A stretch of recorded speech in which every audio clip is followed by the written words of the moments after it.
한때는 집을 사라고 해도 경제적으로 그다지 여유가 있지 않은 사람들은 불과 몇 년 전만 해도 그냥 전세로 살았어요. 그런데 부동산 가격이 폭등을 하면서 사람들이 영끌을 해서라도, 그러니까 영혼까지 끌어모아서 빚을 지고서라도 이제 집을 사는 그런 일이 벌어졌습니다. 그래서 작년 가을까지만 해도 집값은 오늘이 제일 싸다라고 말을 할 정도로 난리가 났었어요. 문제는 단기간에 집값이 너무 많이 올랐는데 이제 떨어질 것이냐, 아니면 완만하게라도 계속해서 집값이 상승할 것이냐, 이제 사람들이 지금 눈치를 보고 있는 그런 형국에 있습니다. 그런데 이것보다도 더 안 좋은 상황을 우리가 또 생각해 볼 수 있어요. 지금 전쟁이 나서 집값이 하락하고 있다라고 여러분 한번 생각을 해보십시오. 뭐 북한까지는 아니더라도 아시아에 있는 어느 나라하고 지금 전쟁을 하고 있다는 상상을 우리가 지금 한번 해보는 거예요. 전반적인 사회 분위기는 나라가 망하는 일은 그래도 없을 거야라는 생각들을 대다수가 다 가지고 있다고 합시다. 그러니까 집값이 아주 폭락해 있는 그런 상황은 아니라는 거예요. 앞으로 더 떨어질 수도 있고 전쟁이 끝나면 이제 다시 집값이 오를 수도 있습니다.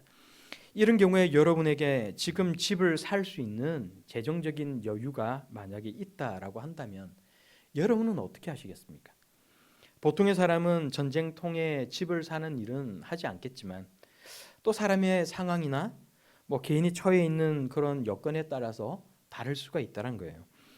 그런데 여러분하고 아주 가까운 친척이 여러분에게 어느 날 찾아와서 하는 말이, 지금 빚진 돈을 못 갚아서 내가 이 전쟁통에 우리 집이 완전히 그 헐값에 지금 넘어가게 생겼는데 네가 지금 여윳돈이 좀 있다는 것을 내가 알고 있는데 내 집을 좀 사줘, 그렇게 말을 하는 거예요.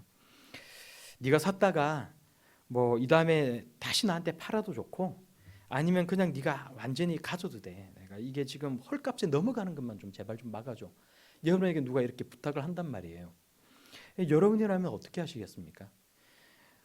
또 여러분이 아무리 생각을 해봐도 여러분 생각할 때는 이 전쟁이, 다른 사람들은 전쟁이 곧 끝나고 우리가 지지 않을 거야라고 다 생각을 하고 있다 하더라도 여러분이 생각할 때는 이 전쟁이 더 길어질 것 같고 또 우리나라가 마치 질 것 같은 그런 생각이 든단 말이에요. 그러면 여러분 같으면 어떻게 하시겠습니까? 그 집을 사시겠습니까? 오늘 성경 본문 말씀은 이제 지금으로부터 대략 2600년 전에 바벨론 제국이 유다 왕국을 침공했을 때의 이야기예요. 어느 날 예레미야에게 하나님께서 이렇게 말씀하시는 거예요. 7절 말씀을 우리가 다시 한번 같이 읽어보도록 하겠습니다. 7절 시작. 보라, 내 숙부 살룸의 아들 하나멜이 내게 와서 말하기를 너는 아나돗에 있는 내 밭을 사라. 이 기업을 물을 권리가 내게 있느니라 하리라 하시더니. 아멘. 예레미야는 아나돗이라는 지역 출신이었는데 이곳에 예레미야의 가족과 친지들이 모여 살고 있었습니다. 아나돗은 예루살렘 근방에 있는 성읍이에요. 그러니까 지금 이제 서울로 치면 서울 근방에 있는 어떤 구리라든지 그렇겠죠. 구리보다는 조금 더 멀리 있겠지만, 어느 날 예레미야의 사촌이 찾아온 거예요. 그리고는 하는 말이 아나돗에 있는 자기의 밭을 사달라라고 말을 하는 겁니다. 본문 말씀 바로 앞부분을 읽어보면 지금이 어떤 상황이에요? 오늘 우리가 보신 이 성경 본문 말씀 앞부분을 읽어보면 전쟁이 났다는 거예요. 바벨론 제국이 쳐들어와서 예루살렘 성을 수많은 군대가 에워싸고 있는 상황입니다. 강대국과 전쟁을 하느라 온 이스라엘 사람들이 지금 정신이 없어요. 아무도 이 난리통에 부동산 거래를 하는 사람은 없다는 겁니다. 굳이 사고 판다면 전쟁이 일어나기 전보다는 싼 가격에 거래가 되겠다라고 우리가 생각을 해볼 수가 있겠지만, 또 한편으로 생각해 보면 앞으로 더 떨어질 수도 있고요, 아니면 전쟁이 끝나고 다시 원래 가격으로 돌아갈 수도 있는 거예요. 앞으로 어떤 일이 일어날지 사람은 모른다는 것입니다. 현재 대다수의 사람들은 절대 나라가 망하는 일은 없을 거야 라고 생각하고 있었습니다. 그러나 예레미야는 선지자인데 하나님께서 예레미야에게 말씀하시기를 유다가 전쟁에서 질 뿐만이 아니라 나라가 완전히 망해버리고 수많은 사람들이 죽임을 당할 것이라고 말씀을 하신 거예요. 그리고 살아남은 사람들도 비참하게 포로로 바벨론에 끌려갈 것이고 예루살렘은 쑥대밭이 될 것이야. 하나님께서 예레미야에게 그렇게 말씀하셨던 것입니다. 사실 예레미야는 전쟁이 일어나기 훨씬 오래전부터 유다 왕국이 바벨론 제국에게 침공을 당해서 수많은 사람들이 죽고 도시가 파괴당하고 이스라엘 사람들이 살던 그 땅에서 이 이스라엘 사람들이 다 쫓겨나서 포로로 잡혀갈 것을 이미 알고 있었습니다. 여러분, 나라가 망하고 사람들이 죽고 난 땅이 70년 동안 황폐하게 되는 것을 이미 미리 알았던 이 예레미야가 가졌던 이 아픔과 이 공포와 이 슬픔을 여러분 이해하실 수 있으십니까? 지금 이 예레미야의 심정이 어떠신지 여러분 이해가 가세요? 1991년도에 개봉을 했던 터미네이터 2라는 영화가 있습니다. 여러분 다 아마 기억하실 거예요. 원래는 1984년도에 개봉했던 1편에서는 로봇이 인류를 지배하는데 이제 이에 대항하는 미래의 지도자가 있었다는 거예요. 영화 내용이. 그래서 아예 그 미래 지도자가 태어나지 못하도록 로봇들이 타임머신에다가 터미네이터를 태워서 과거로 보내버립니다. 근데 이제 결국은 제거하는데 실패했다는 거죠. 근데 2편을 보면 2편에서는 한층 더 개량된 로봇을 다시 이제 보내게 되는데 여자 주인공은 이제 이미 미래의 지도자가 될 아들을 지금 낳은 상태예요. 아들이 제법 자라있고요. 여자 주인공은 이제 조금만 더 시간이 흐르면 핵폭발이 일어날 것이고 대부분의 인류가 다 죽고 멸망할 것이라는 것을 이미 알고 있단 말이에요. 그래서 그랬는지 모르겠는데 이 여자 주인공이 놀이터 앞으로 잠깐 나와서 거기서 잠깐 앉아 있다가 깜빡 잠이 들었는데 엎드려서 잠이 들었는데 무슨 꿈을 꾸게 됩니다.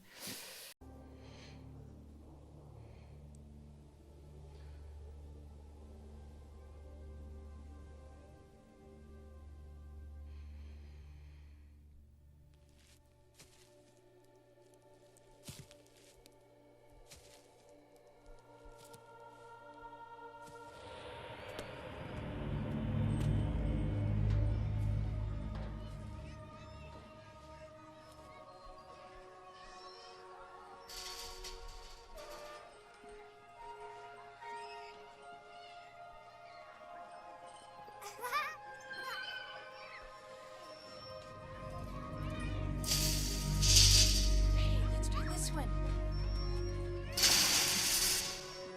Hey. There we go.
여러분, 이런 괴로움, 그러니까 일어날 일을 이미 알고 있고 인류가 멸망을 당하고 핵폭발이 일어날 것이다.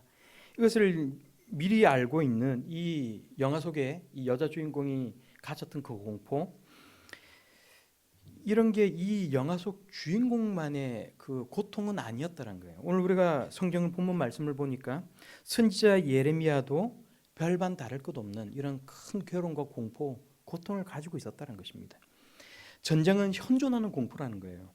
바벨론 군사들이 칼로 사람들을 죽이고, 우리가 성경을 읽어보면 바벨론 군사들이 이스라엘 사람들의 어린아이들을 죽이는데 어떻게 죽이냐면 다리를 잡고는 아이를 번쩍 들어서 바위나 벽에다 내어쳐서 죽이는 거예요. 머리가 깨지게 만들어서 죽이는 거예요. 살해를 하고 강탈을 하고 강간을 하고 어느 누구도 이런 일들은 담담하게 맞아 들을 수가 없는 큰 두려움이라는 것입니다. 절대 다수의 선지자들은 전쟁이 없을 것이고 전쟁이 일어나더라도 유다 왕국이 이길 수 있을 것이라고 거짓 예언을 했을 때 예레미야는 외롭게 하나님의 말씀을 외쳤다는 거예요.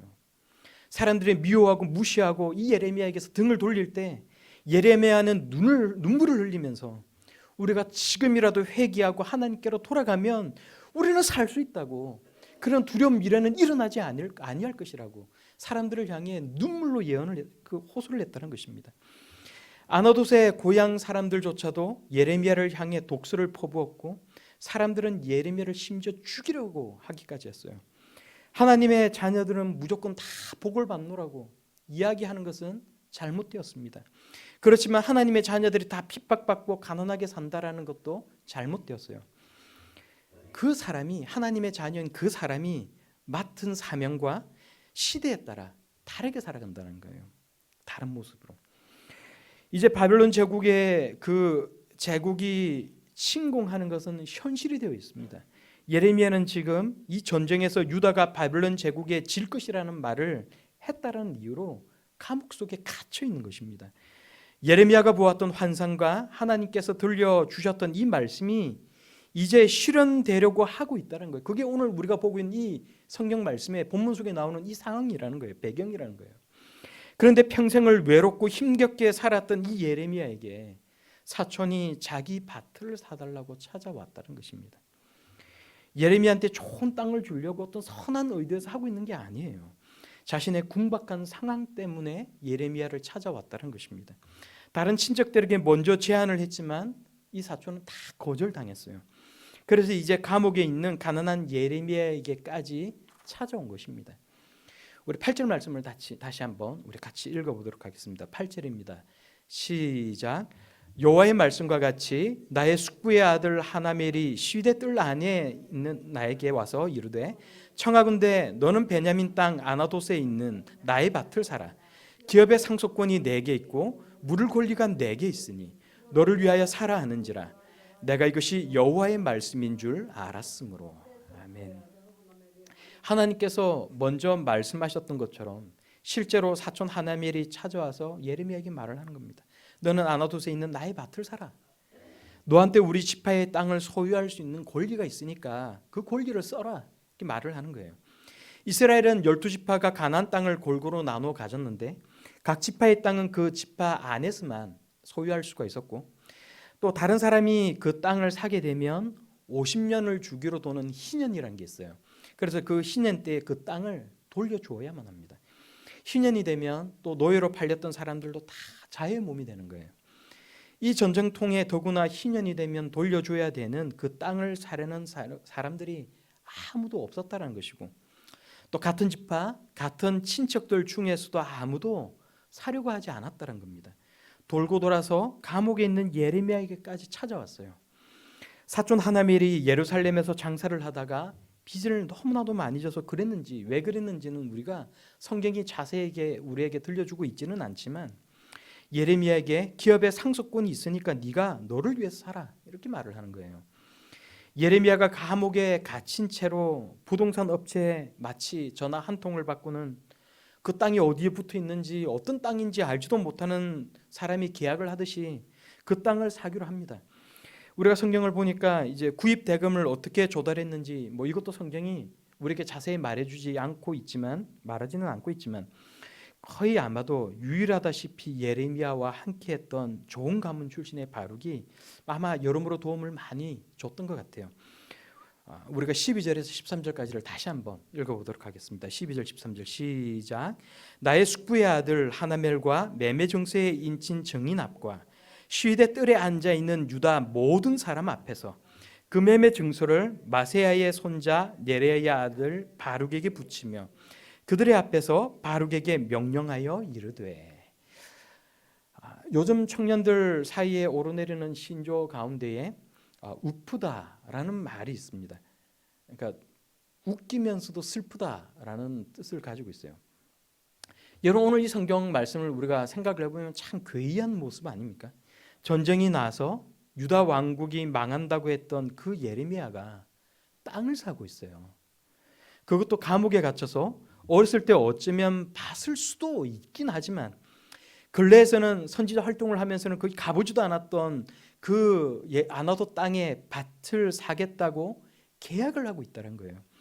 땅이 어떤지, 농사를 지을 수 있는 땅인지 돌밭인지 이제 지력을 탄 그런 땅인지 농작물 전염병이 돌아서 농작물이 다 말라 죽어버린 땅인지 아무것도 모르는 상태에서 땅을 사고 있는 것입니다.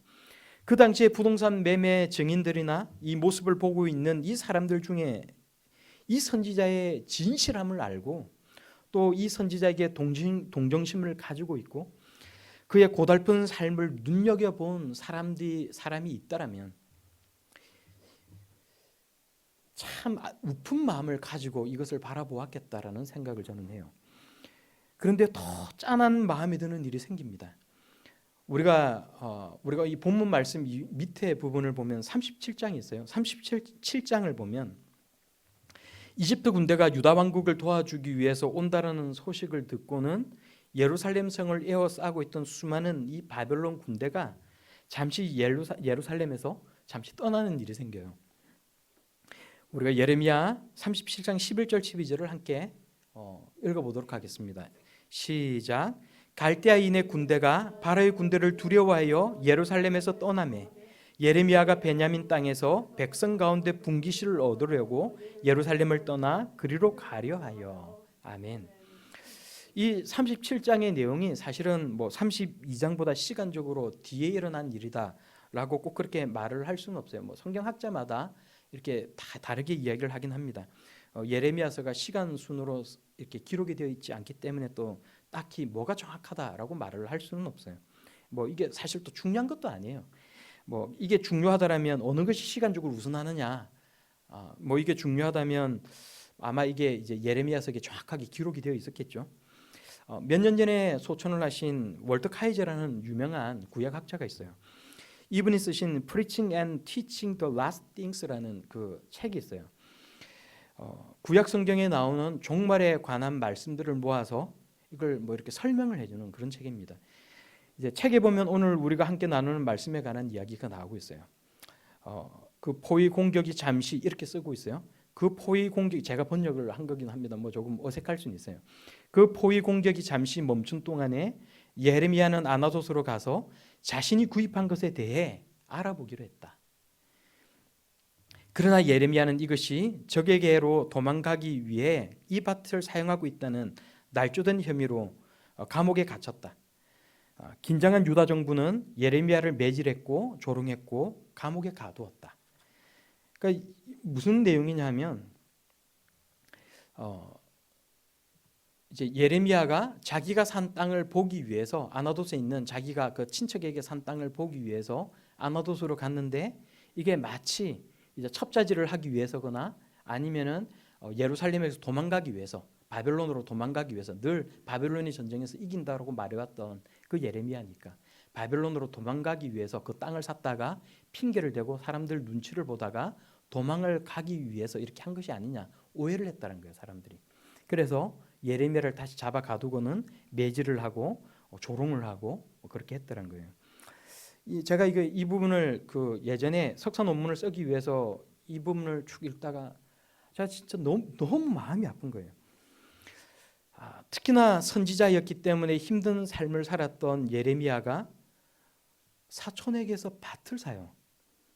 지금 상황이 사람들은 잠시 전쟁이 멈춘 그 시간을 이용을 해서 고향을 떠나서 멀리 도망을 가버리든지 아니면 예루살렘 성을 지키기 위해서 막 이제 입대를 하고 있는 애국심에서 입대를 하고 있는 그런 상황 아닙니까? 그런데 예레미야는 처음에 밭을 샀던 이유가 어찌 되었든지 간에 자기가 그 밭을 살 때 감옥에 갇혀 있다가 풀려나자마자 그 밭이 너무 보고 싶었던 거예요. 여러분 이 심정이 이해가 되세요? 선지자라 때론 모진 일을 당해야 했던 뭐 그런 우리가 생각할 때는 굉장히 뭔가 강한 심정적으로 강한 그런 사람일 거라고 생각을 하고 있지만 사실 이 예레미야서를 읽다가 보면 예레미야는 마음이 한없이 약하고 아주 평범한 사람이었다는 거예요. 유독 눈물이 많았던 선지자, 이스라엘을 향해 울면서 예언을 했던 사람, 그 사람이 예레미야라는 거예요. 저는 이 부분을 읽으면서 정말 얼마나 마음이 아프고 얼마나 슬픈지 몰라요. 예레미야가 얼마나 안타깝고 안쓰럽게 느껴진지 모르겠습니다. 여러분, 이 예레미야의 그 상상을 하면서 한번 보세요. 생각을 해보세요. 예레미야는 왜 하필이면은 그때에 땅을 사가지고 한평생 땅 없이 살았는데, 왜 하필이면 그 시점에 땅을 사가지고, 또 왜 하필이면 그 시점에 땅을 보려고 굳이 아나도스로 갔을까요? 아니, 그 땅이 어떤 땅인지 궁금해도 좀 참지, 왜 그랬을까? 예레미야는 왜 아나도스에 있는 땅을 샀어요? 그 당시에 사람들은 바벨론으로 도망가기 위해서 예레미야를 오해를 했잖아요. 혹은 아마 뭐 그런 생각을 했을 거예요. 얼마나 땅 욕심이 많았으면 땅을 못 사고 있다가 마침 전쟁이 나서 땅값이 떨어졌을 때 이 시기에 저 땅을 샀을까? 저 욕심 많게 자기 말한 것과 이율 배반적으로 다르게 저런 짓을 했을까? 그렇게 오해하는 사람들이 너무나도 많지 않았을까요? 그렇지만 8절 마지막 부분을 보면 이렇게 성경이 우리에게 들려줘요. 내가 이것이 여호와의 말씀인 줄 알았으므로. 하나님께서 예레미야에게 그 땅을 사라고 말씀하셨다는 거예요. 사촌이 예레미야에게 밭을 사라고 찾아오기 전에 예레미야는 하나님께서 사촌이 밭을 사라고 찾아올 것이라는 말씀을 이미 들었고, 그래서 그 사촌이 찾아와서 밭을 사라고 말을 했을 때 이것이 그 밭을 사라는 것이 하나님의 말씀인 줄 알았다는 거예요. 그럼 하나님은 왜 예레미야에게 밭을 사라고 말씀하셨겠습니까? 12절에서 15절 말씀에 그 이유가 자세하게 나와 있어요. 우리 마지막으로 12절에서 15절까지 말씀을 우리가 함께 읽도록 하겠습니다. 12절에서 15절에 시작. 만군의 여호와 이스라엘의 하나님께서 이와 같이 말씀하시기를 너는 이 증서 곧 봉인하고 봉인하지 않은 매매 증서를 가지고 토기에 담아 오랫동안 보존하게 하라. 만군의 여호와 이스라엘의 하나님께서 이와 같이 말씀하시니라. 사람이 이 땅에서 집과 밭과 포도원을 다시 사게 되리라 하셨다 하니라. 아멘. 하나님께서 예레미야에게 말씀하시는 거예요. 많은 사람들이 보는 앞에서 매매 계약을 하고 이것을 토기에 삼아서 오랫동안 보존하게 하라. 네가 이 밭을 사도 당장 그 밭을 쓸 일이 없을 것인데, 바꿀 일이 없을 것인데 이것을 토기에 담아서 오랫동안 보존하게 하라. 당장은 유다가 망하고 사람이 죽고 그 땅이 아주 몹쓸 땅이 되어버리겠지만, 그러나 때가 차면 이스라엘 사람들이 다시 이 땅으로 돌아오게 되리라. 하나님께서 유다 백성들을 향해 이 말씀을 전하기 위해 굳이 예레미야에게 이 일을 하게 시키신 것입니다. 선지자 삶은 정말 기구한 삶이에요. 하나님의 말씀을 외치다가 때로는 죽을 때도 있고요. 하나님의 말씀을 외치기 위해서 그것을 조금 더 효과적으로 보여주기 위해서 사람들이 이해할 수 없는 기괴한 행동들을 할 때가 있다는 거예요. 오늘 보는 이 예레미야의 모습도 마찬가지라는 것입니다. 단순히 예레미야가 이스라엘이 망하지만, 유다 왕국이 망하지만, 그러나 70년이 지나면 유다 백성들이 다시 이 땅으로 돌아오리라, 그냥 그렇게 말을 해도 되는데, 하나님께서 이 말을 확정적으로 유다 백성들에게 보여주시기 위해서 굳이 예레미야에게, 가난한 예레미야에게, 눈물 많은 예레미야에게, 마음이 약한 예레미야에게 그 땅을 사라고 말씀하셨던 거예요. 그런데 이 땅을 샀던 예레미야가 너무나도 그 땅이 궁금한 거예요. 몸이 풀려나자마자 너무나도 그 땅이 보고 싶은 거예요. 평생에 가져보지 못했던 땅, 자신의 자산이 생겼는데 그 땅이 너무나도 보고 싶은 거예요. 이스라엘이 망하고 70년이 지나면 자신은 죽고 없을 수도 있고, 혹은 아주 많은 나이가 되어서 꼬부랑 할아버지가 되어서 다시 이 땅으로 돌아올 수도 있는데, 그 땅에서 과연 밭을 갈 수가 있을까? 이 땅은 과연 어떤 땅일까? 너무나도 보고 싶었다는 거예요. 그래서 예레미야가 그 마음을 가지고 아나도스에 있는 그 땅을 보기 위해서 갔다가 봉변을 당하는 이 나쁜 일이 생겼다는 것입니다. 하나님이 왜 아나도 땅을 사라고 하셨을까? 하나님께서 예레미야에게 아나도스에 있는 땅을 사라고 하신 것은 희망을 사라고 하신 거예요. 당장은 절망밖에 없고, 당장은 큰 고통과 어려운 가운데 놓여 있지만 희망을 사라, 예레미야에게 말씀하셨다는 거예요. 이스라엘이 망하는 것 같고 수많은 사람들이 죽고 비참한 일들이, 끔찍한 일들이 일어나겠지만, 그러나 나는 너희들을 버린 것이 아니야. 나는 여전히 너희들을 사랑하고 70년이 지나서 때가 차면 너희들은 이 땅으로 다시 돌아와서 이 땅에 집을 짓고 밭을 갈고 너희들이 밭에서 갈았던 그 소출을 먹게 될 거야. 하나님께서 이것을 말씀하신다는 것입니다. 여러분, 예레미야가 이후에 어떻게 되었을까? 예레미야서에 기록되지 않은 예레미야의 이후의 삶의 모습들을 가지고 사람들이 이런저런 이야기를 해요. 그래서 뭐 이렇게 뭐 이집트에 가서 살았을 것이다, 어떻게 되었을 것이다. 근데 수많은 사람들이 이야기하기를 예레미야와 바룩은 분노한 유다 백성들, 그 군중들의 분노에 돌에 맞아 죽었을 것이다라고 이야기를 해요. 예레미야와 바룩이 돌에 맞아 죽기까지, 이런 일이 일어나기까지 하나님께서 이 유다 백성들에게 하셨던 말씀, 오늘 이 성경 말씀을 통해 우리에게 들려주시는 말씀, 그것은 우리에게 희망이 있다는 말씀을 들려주고 있는 것입니다. 여러분들의 삶을 돌아보면 여러분 그렇지 않아요? 늘 밝은 일만 있고 기쁜 일만 있고 좋은 일만 있는 것은 아니란 말이에요. 미래를 생각해 보면 너무나도 암담하게 느껴질 때가 있고, 지금 나의 삶을 돌아보면 지금까지 내가 얼마나 내 삶 가운데 많은 것을 이뤄 놓았을까, 회의도 들고 그것 때문에 너무나도 많은 스트레스를 받을 때가 있습니다. 제가 그 심한 두드러기 때문에 굉장히 이렇게 고생을 요 근래에 한 적이 있어요. 제가 원래 이제 만성 두드러기가 조금 있어서 이렇게 이제 항히스타민제를 이렇게 이제 자주 복용을 정기적으로 병원을 가서 타서 복용을 하고 있는데, 아무리 약을 먹어도 너무 가려운 거예요. 그래서 병원을 가가지고 스테로이드제 주사를 맞고 또 이제 스테로이드 그 약을 처방을 받았어요. 근데 먹어도 소용이 없는 거예요. 아무리 먹어도 여러분 이 가려움의 고통이 얼마나 큰지 아세요? 뭐 모든 사람은 평생에 한 번은 그 큰 두드러기를 한번 경험해 본다. 뭐 이렇게 인터넷 찾아보니까 어느 약사가 의사인지 뭐 이렇게 누가 그런 말을 쓰는 걸 본 적이 있는데, 벅벅 긁어대도 시원하지 않고 지속적으로 가려 죽는, 여러분 그런 경험 해보신 적 있으십니까? 미치겠는 거예요. 아무리 벅벅 긁어대도 막 살은 벌겋게 돼서 막 열이 오르고 피부는 막 부풀어 오르는데 가려움증이 없어지지가 않는 거예요. 그럼 두드러기가 왜 이렇게 많이 생겼을까 생각하다가 제가 그 점에 정말로 스트레스를 많이 받고 있었다라는 생각이 드는 거예요. 그 외에도 제가 가지고 있는 수많은 어떤 고민거리들, 제가 그 당시에 가지고 있었던 그런 생각들, 제가 그 당시에 제가 가지고 있지 못한 것들, 저에게 결핍되어 있는 것들, 하나님께서 저에게 허락하지 않으신 것들, 그런 것들을 생각하니까 이게 너무나도 큰 스트레스가 되는 거예요. 늘 생각이 암울하고 생각이 늘 부정적인 거예요.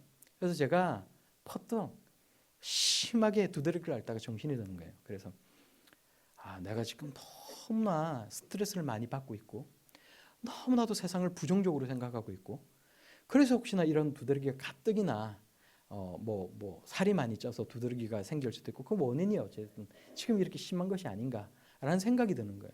그래서 제가 억지로 김 목사, 제가 제 스스로에게 얘기를 하는 거예요. 김 목사, 정신 차리자. 긍정적으로 세상을 바라보자. 하나님은 나에게 희망을 주시는 거야.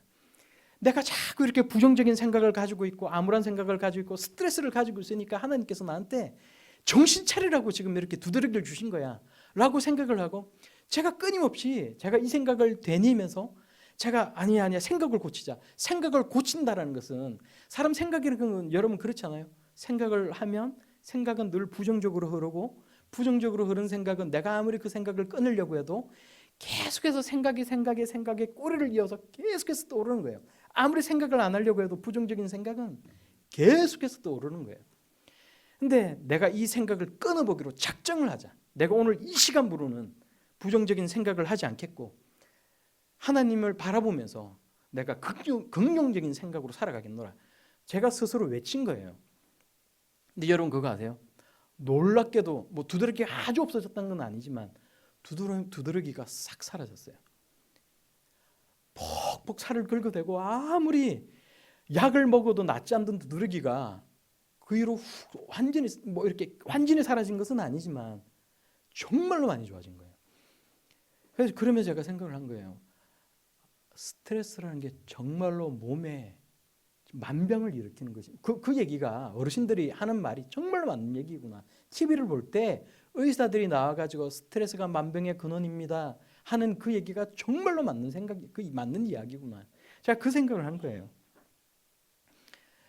우리가 다 생각을 전환할 수 있기를 바랍니다. 오늘 성경을 통해 하나님께서 하시는 말씀도 그것 아니에요? 아나도스에 있는 그 밭을 사라 말씀하신 하나님은 희망을 사라 말씀하신 것이고 희망을 가지라고 말씀을 하고 있는 거예요. 힘든 일이 있어도 현재의 삶이 암울해 보여도 절망하지 말아라. 하나님께서 우리에게 그 말씀을 들려주고 있다는 것입니다. 푸시킨이 쓴 시가 있어요. 삶이 그대를 속일지라도 슬퍼하거나 노여하지 말라. 슬픈 날을 참고 견디면 기쁜 날이 오리니 마음은 미래에 사는 것, 현재는 언제나 우울한 것. 모든 것은 순간에 지나가고 지나간 것은 다시 거루어지기 마련이니. 우리의 삶이 지금은 어렵고 힘든다 할지라도 생각을 하고 생각에 꼬리를 물고 계속해서 생각 속에 빠져들어서 아무리 미래를 바라보아도 내 미래가 크게 기뻐하고 좋아할 만한 일이 그렇게 일어나지 않을 것 같이 느껴진다 하더라도 여러분 우리 하나님을 바라보면서 희망을 가지고 살아갈 수 있는 우리 모두가 다 될 수 있기를 바랍니다. 우리 생각에 전환을 할 수 있기를 바랍니다. 하나님은 우리에게 희망을 가지라고 말씀하시는 거예요. 우리에게 소망을 가지라고 말씀하십니다. 힘든 일이 있을지라도 현재의 삶 속에 잠식되지 말고 하나님을 믿으라 말씀하고 있는 거예요. 하나님을 바라보라 말씀하시는 것입니다. 우리가 새로운 한 주간을 살아갈 때 우리에게 말씀하여 주신 하나님, 나에게 희망을 가지라고 지금 말씀하여 주시는데 하나님, 제가 소망을 가지고 긍정적인 마음을 가지고 살아가겠습니다. 하나님을 바라보고 살아가겠습니다. 하나님께서 나와 함께 주심을 믿으며 내가 이 일주일 굳건한 마음으로 강건하게 살아가겠습니다. 고백할 수 있는 저 여러분들이 다 될 수 있기를 우리 예수님 이름으로 축원합니다.